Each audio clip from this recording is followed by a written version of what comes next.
Miller. Yeah. One of them three going to have to hold that line up where the linebackers can run free and make the tackles. Yeah. Okay, and I was gonna ask you because there's been so much talk about the defensive ends with Russo and Jalen Phillips and Roche. What are your thoughts on our defensive tackles? Because Nesta, I think, has the talent, but he hasn't been able to cash the checks. I mean, his mouth is just running right now. And I like Jordan Miller. I like John Ford. What are your thoughts on our defensive tackles? With Miller and Ford, you got your nose tackle who they're going to take up the blockers and open the lanes for the linebackers to run. With Nesta Severa, you have he's quick, athletic. He has an amazing first step off the line. When he's healthy, he could get the job done. Yes, everybody say he's all talk. They didn't play much his freshman year. Got hurt at the beginning of last year. Came on strong. It's kind of hard for somebody to just jump right in without game experience and practice. So, but being that he's going to have a whole full year healthy, he should get the job done. And then now here goes the problem. The backups. We real young. Gonna be real young. So I know the staff is very high on what's his name? Is it what's the guy name? We got Harrison Hunt, we got Blissett, and we got what's the other dude? I think York. I think it's Brissett. Brissett is the one that played basketball in high school, right? Or is it the other one? I can't remember. Whichever one that played basketball, the staff is hiring. I can't pin his name just yet, but he's athletic. Now that's the thing. The young D tackles are athletic. Yeah. Which is good, but being an athletic defensive tackle isn't always good because you can get pushed around easily. A la Wisconsin. Them boys mauled out D line 20 yards every play. So, but I think Diaz and Baker got it back to where they just rather play fast on defense instead of saying we're gonna be big. We're gonna play fast, which can screw up a lot of offenses if you playing fast because a lot of them offenses use timing. So it's kind of we'll see. I'm 50-50 with it, but hey man, we here now, so we just got to deal with it. Yeah, no, I feel you. So I've been wanting to. I've been panicking about our defensive back all spring. What can you tell me about them? I'm hoping that you can give me some good news or some encouragement because I'm just really worried about our corners right now. I'm gonna give the best corner I think we have is going to be Corey Couch. I think he's the best cover corner we have. Everybody he's covered, even last year to this year, everybody he's covered, he's on the hip. He's a little small and short, but he's on the hip. He has great speed. He'll come up and tackle you if you have to. The only thing is he's just small, so he's obviously not going to be able to play against the taller receivers. But Al Blaze and Ivy both look like they put on some weight. They looked fluid. They looked good out there running.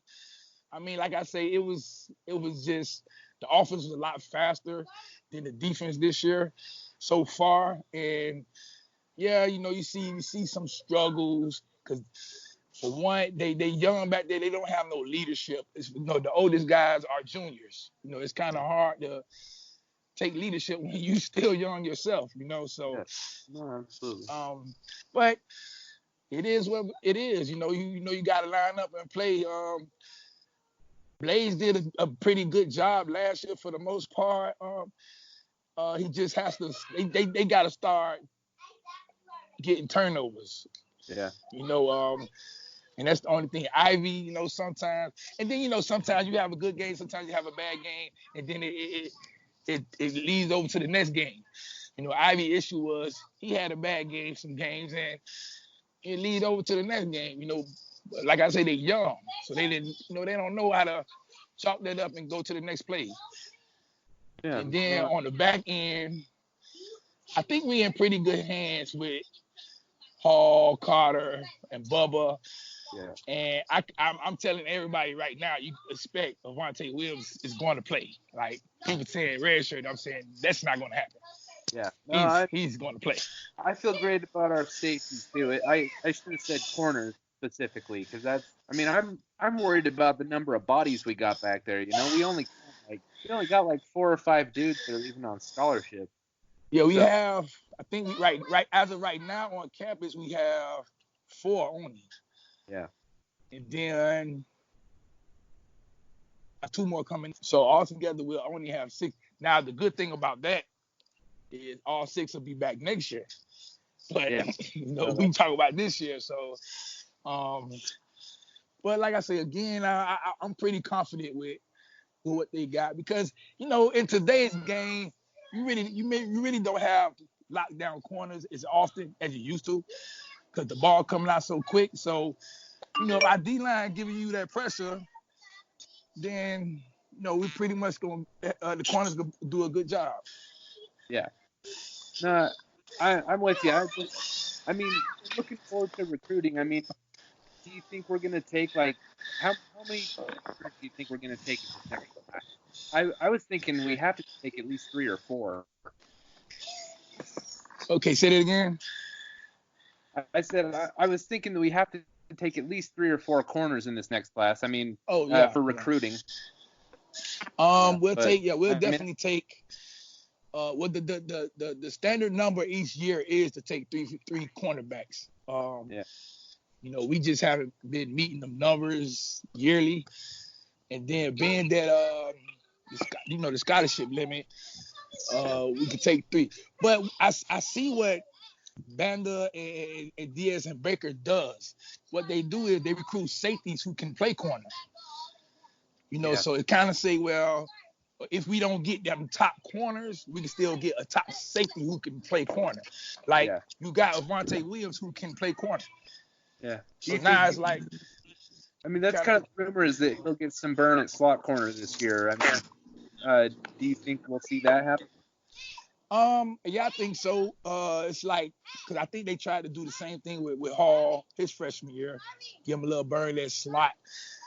Didn't really work too good, but I think Hall is a lot more athletic and at that position. Williams is a lot more athletic at that position.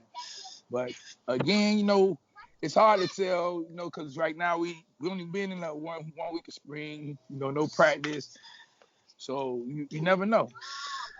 Okay, Xavier, let me ask you 2 more questions before we let you go. First one. Is there any chance we get James Williams? What are the odds we land James Williams? Hey, everybody been asking me this question for about like 4 years now. I kind of got a good answer to telling people. I think personally, I have 2 answers to this. Personally, I think we land him because he's a kid who loves Miami. He loves it. Talking about he loves Miami. He loves Coach Banda. He loves Coach Diaz. He loves everything about Miami. He loves Sean Taylor. I'm talking about, you ask him about Sean Taylor, the kid will smile. Now the other answer I would give is sometimes I tell people, I say sometimes some kids do need to leave. He's been through so much his whole life he's been through so much. So sometimes a new start is good for him, but I'm not saying that he's not looking at Miami. He's really looking at Miami. Like every kid, they want to see if Miami gonna be good. Kids really tired of the 7-6 and the 6-7, the 8-4. They want to see you on BUM again. So they want to see their hometown team do good, just like I want to see my hometown team do good. Exactly. A lot of the kids, they say, man, look, if you're good, they got a chance to get. If you're not good, then hey, why not go to the Georgias and the Clemsons, Alabamas, and Yeah. Okay. And so my second question, X, is we talked about this earlier today. Jacoby George. I'm a big fan of him.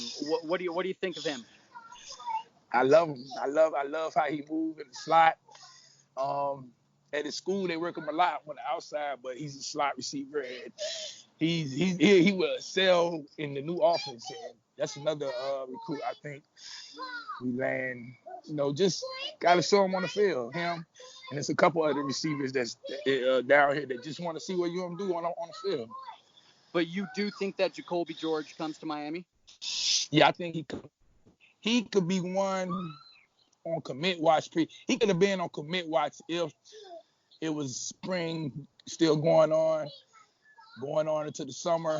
You could have seen him on commit watch, especially if they announced they're going to do a Paradise Camp. He's one that you could see on commit watch probably. Okay. Well, dang, man, those were two pretty good answers to end off the interview, bro.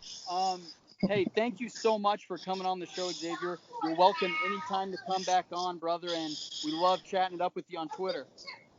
Yeah, no, man, no problem, man. Thank you for having me. When we do get the season up, I see everybody keep asking me about the famous tailgates we have. I've never been to one. Man, y'all welcome to come. Welcome to come, man. And hey, this fall, me, man. Let's do it. Yeah, we're gonna do it, man. When you're not ready, just let me know. If y'all in Miami, just let me know. I'm always down to meet up. Sounds good. All right, brother. We'll be in touch, man. Thanks for coming on again. Go Canes. Go Canes. Go Canes, brother. All right, sick, man. Xavier was a great guest. He just I like talking to people who know football. Oh yeah. Because I can say all day, Brevin Jordan I could tweet out like 3 times a week. Brevin Jordan is the best tight end in football. I don't know. I don't really know what the hell I'm talking. I mean, I kind of do, but not really. Yeah. Yeah. No, I mean, like, everyone kind of has their fan shades on, that skews the thing. But, I mean, the only way to combat that is to have some legitimate football knowledge. And, Xavier has a whole bunch more than I ever will. So it's good. It's good. Hey, I mean, that's what we just got to keep learning. And I also want to apologize to the listeners. I know I probably sound in and out with my service. I'm up in the damn mountains in southern Utah. I'm up at our ranch, and I had to drive to the nearest town, and I'm at a really sketchy Sinclair gas station, and people are staring at me because I'm talking loud, and I'm sweating right now because the sun is on me. I'm sweating, Jordy. And oh my gosh, this podcast is going to be so good, but I have to just jump through the hoops to get to it. I'm sweating through my Adidas hat. I look like trash. Oh yeah, it's still going to be a good episode, but we've had our fair share of technical difficulties so far. But it ain't going to stop us. And Depressed Marsh is not going to have a showing today, is he? Hey, no, hell no, bro. I mean, this kind of stuff, like my father says, it only happens into the best of families. Yep, that's right. Right? I mean, that sounds pretty cool. That sounds pretty good. Oh, this guy just walked out. That guy must have like 4 cases of White Claw. Good Lord. Oh my gosh, he's going to have a fun night. Oh. Sorry, I'm just observing from my car. This is what I do when I can't gamble anymore. I just come to a gas station and bet on who buys beer or not. He's just going to drive past the campus at Dixie State, see how many 19-year-old white girls he can get to come with him.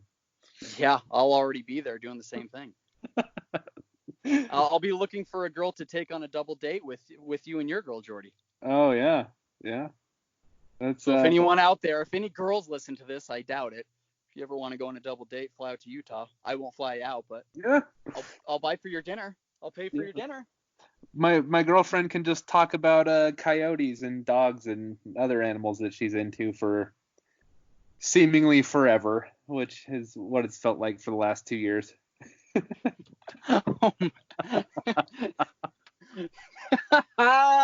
That was classic. The podcast, so I'm gonna get away with that one. Hopefully she doesn't listen to that part. Yeah. No, she's she did a Twitter takeover. I'm sure, I bet most of you guys follow me on Twitter, so you probably saw. But she's a goofball.